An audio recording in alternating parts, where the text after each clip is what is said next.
Teofimo Lopez, he is definitely in the news. He is a big player right now. The ball is proverbially in his court to decide what he wants to do next. Let me set the table for you, bro, and just ask you a few questions regarding the takeover, Teofimo Lopez. He beat Vasil Lomachenko. And then he stumbled against George Kambosos Jr., had people thinking maybe he was a flash in the pan, especially after his two subsequent fights after Kambosos. He didn't look too great. Well, he gets in there with former unified champion Josh Taylor, whom had all the belts at 140 and gave up one of them because he didn't want to pay him that percentage per his fight. And Teofimo takes him out, and he takes out another unified champion, unifying another belt in a different weight class, calling himself one of the greatest. Teo was the underdog. I put money on Teo. I cashed. I did. That's what's up. And people thought, oh, Teo's got the domestic violence, or I don't know if it was domestic violence, but he's got some shit going on in his head, his baby mamas and things of that nature. They didn't see him in the right headspace coming into this fight. Well, he shocked the world.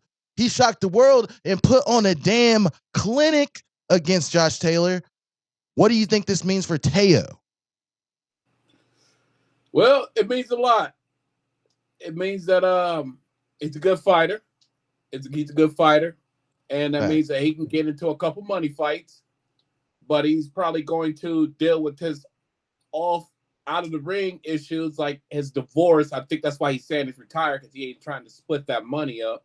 So he's dealing with that, getting that all finalized. Talking about he wants, what do you say, 90 million or 100 million or something like that. He threw out something absurd. Number. Yeah, he threw that out. So won't nobody hiring right now. So he's playing chess. He's also playing chess in the ring. You know what I'm saying? He's looking good. He could be the guy to beat right now, man. I'm not saying that it's a hard task, but that belt's looking pretty good right now. Some people might gun for that. Well, I mean, everybody wants the belts. When you have the belts, the belts signify that you're the best in the division, especially if you got all of them. And that's what everybody's looking to do in every division right now, is unify all those belts. And we're going to get to some other unification possibilities as we see Teofimo landing clean on Josh Taylor. Yeah, and Josh Taylor being it was a clinic. It was one of his best fighting performances he's had in a very long time, man. Actuals. Was it an off night for Taylor, or was it just Teofimo and his athleticism and his ability, big bro? I think people underestimate Teo. I really think they do, man.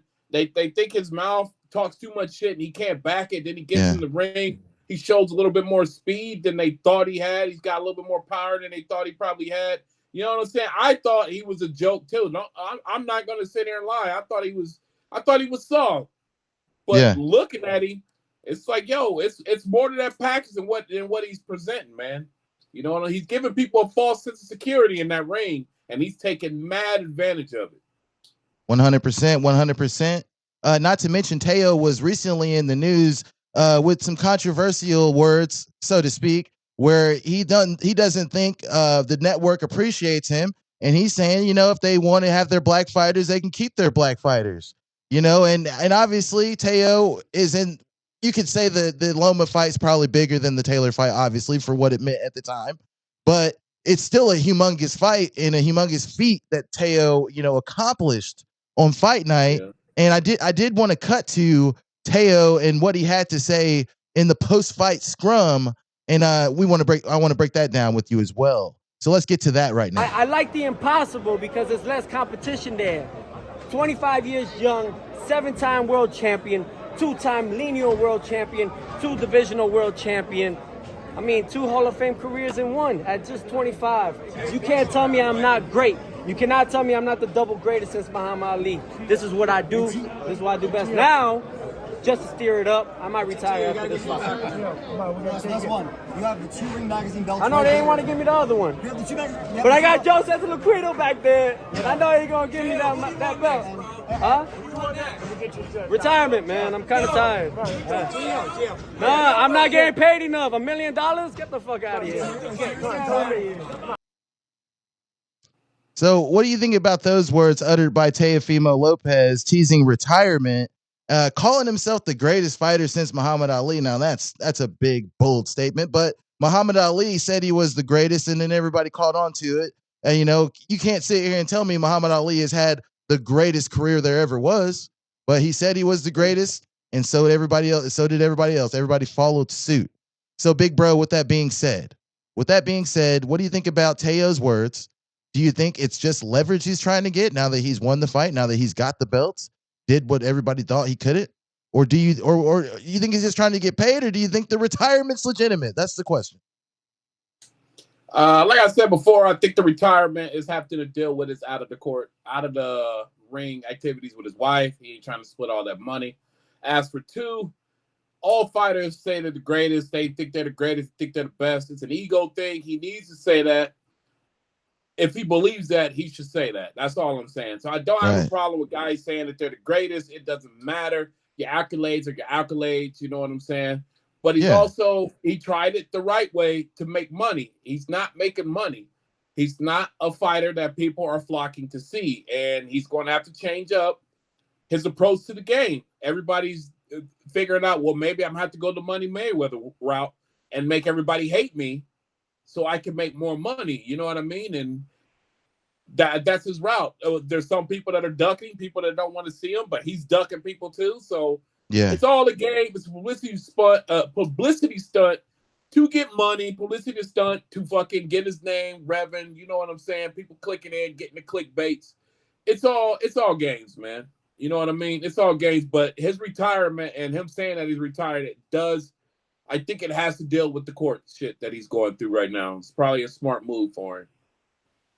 Right. We'd be fools to not think that was that didn't play somewhat of a factor. I'm going to close out before we get to the next segment by saying this.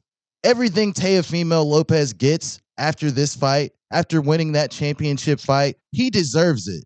People say, oh, well, he's got a bad relationship with his pops. He's always in his ear. Oh, he's got some problems at home with his significant other.